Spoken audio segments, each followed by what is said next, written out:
Hey guys, welcome back to my channel. Today I'm going to be doing a foundation review, and I'm going to be talking about the Laura Mercier Flawless Lumiere Radiance Perfecting Foundation. I was actually lucky enough to be sent this through Influencer, and in the package they also included a foundation primer, which I will talk about later. But the star of today's review is going to be the actual foundation. So a little bit of information on this foundation. It is the newest launch in Laura Mercier's line. It is $48. It has 30 shades and they range from cool, neutral, and warm. I got the color 3-in-1, which is buff. This is more of my summer color. You will see it's a little bit dark on me now. I make it work. But in the summer, it's going to be perfect because I also have that same color in the Flawless Fusion Ultra Longwear Matte. So again, 30 shades.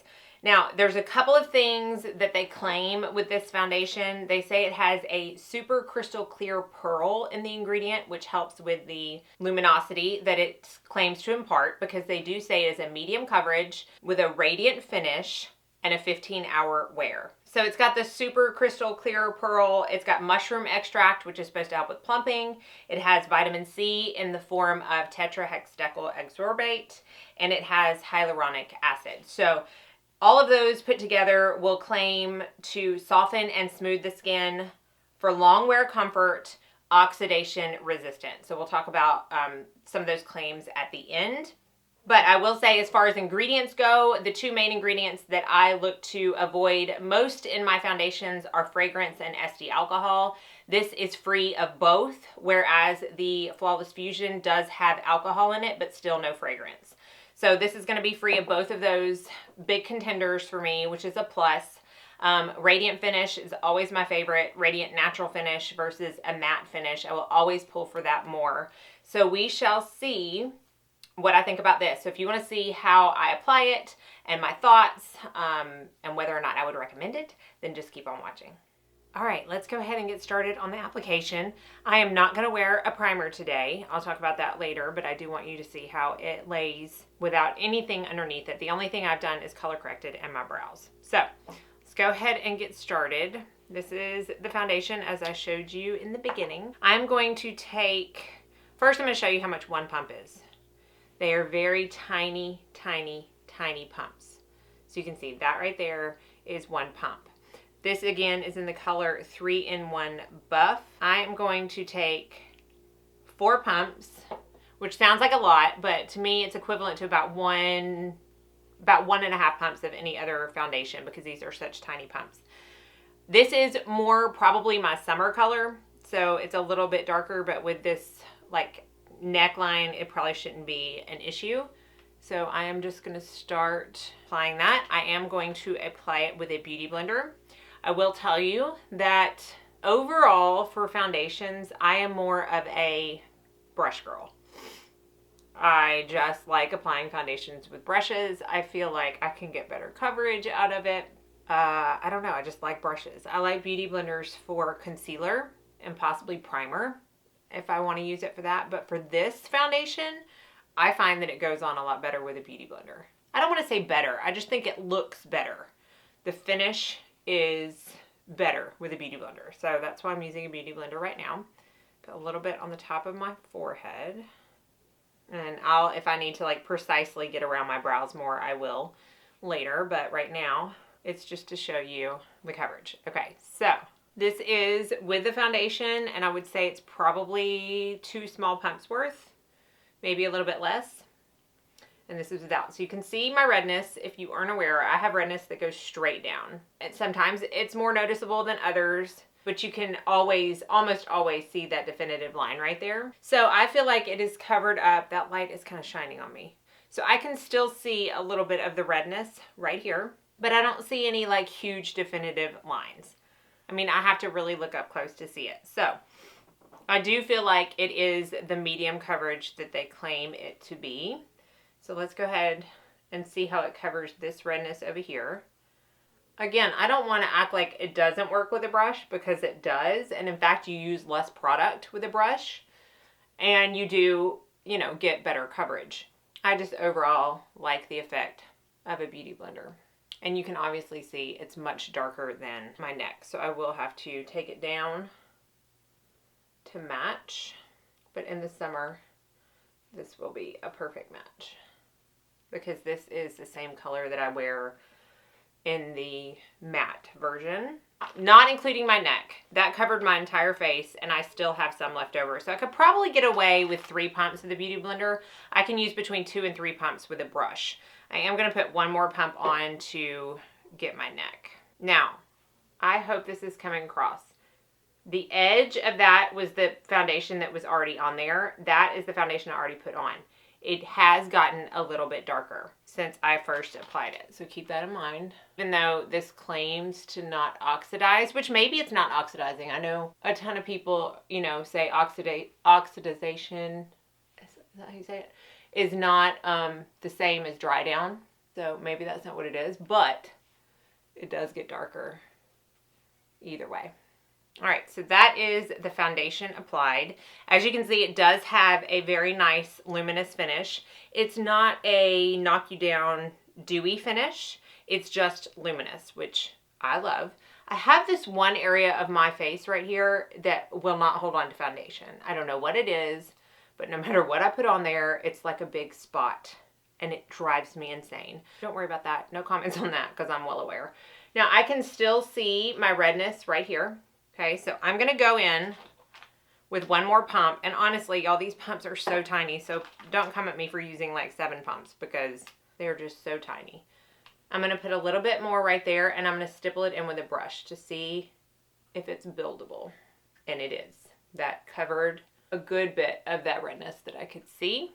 I'm going to try to steer clear of the very middle of my face, because I don't want it to get cakey there. I just want to stipple it in on my redness. Okay, so that is the finished look.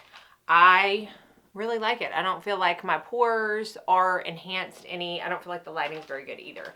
It is raining so nastily outside. But it blended in really nicely. It's very easy to do with a brush or a beauty blender. It just depends on the coverage. I really don't feel like you sacrifice finish. Like, I don't feel like you sacrifice any of the luminosity if you just use a brush. Sometimes you can with other foundations, but with this one, I don't find.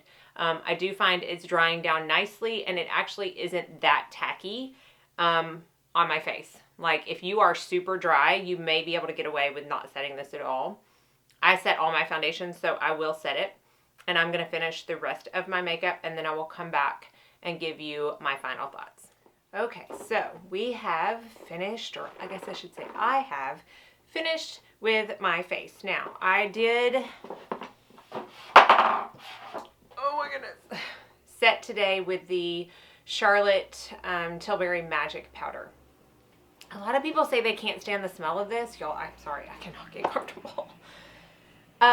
Yes, it has a smell, but it doesn't bother me, and I love the effect of the powder. So I use this, and this with no primer with the foundation has been my favorite combination yet, because y'all do know that I take lots of notes. So I used it with different primers and different powders, and obviously with a brush and a beauty blender, which I already told you about. And can we just talk about this highlight? This is the Sappho Cream Shimmer Highlight. Oh, love it. All right, I'm all over the place. Let's get back to where we want to be. So when Influencer sent me the foundation, they also sent me the foundation primer with it. So I have the Radiance primer in my kit, and I love it, but I had never personally used the actual plain foundation primer on myself. So I used it with this and some NARS pressed powder the first day. Loved it. Wore it for 12 hours. It wore great. I used it with the Color Science primer and the Well People Bio Brightener, which was my second favorite way of wearing it, only because that Color Science primer can do no wrong in smoothing out my face before a foundation application. And pretty much anything looks good with those two combinations. That's the first day that I used it with the beauty blender, and I did make note that I used 5 pumps that day instead of 3 pumps. So again, you just use a little bit more product with your beauty blender. It just depends on your preferred method of application. So on this day, I wrote that it did look so good, but I felt like it looked like makeup. So this can be something that you sheer out to look, you know, more skin-like. And I feel like when I don't use a primer and when I use this foundation, it does look a little more skin-like. And it may be because of the color that I felt like it looked like makeup, because it is just a tad dark for me. But it's just something to keep in mind. You can manipulate the amount of coverage.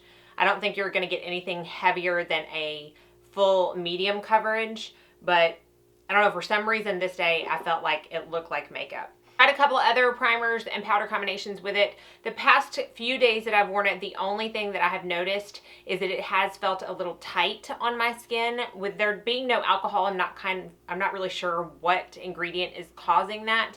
But while I can't feel the actual foundation laying on my skin because it is super lightweight, I can feel a tightness that it somehow creates in my face.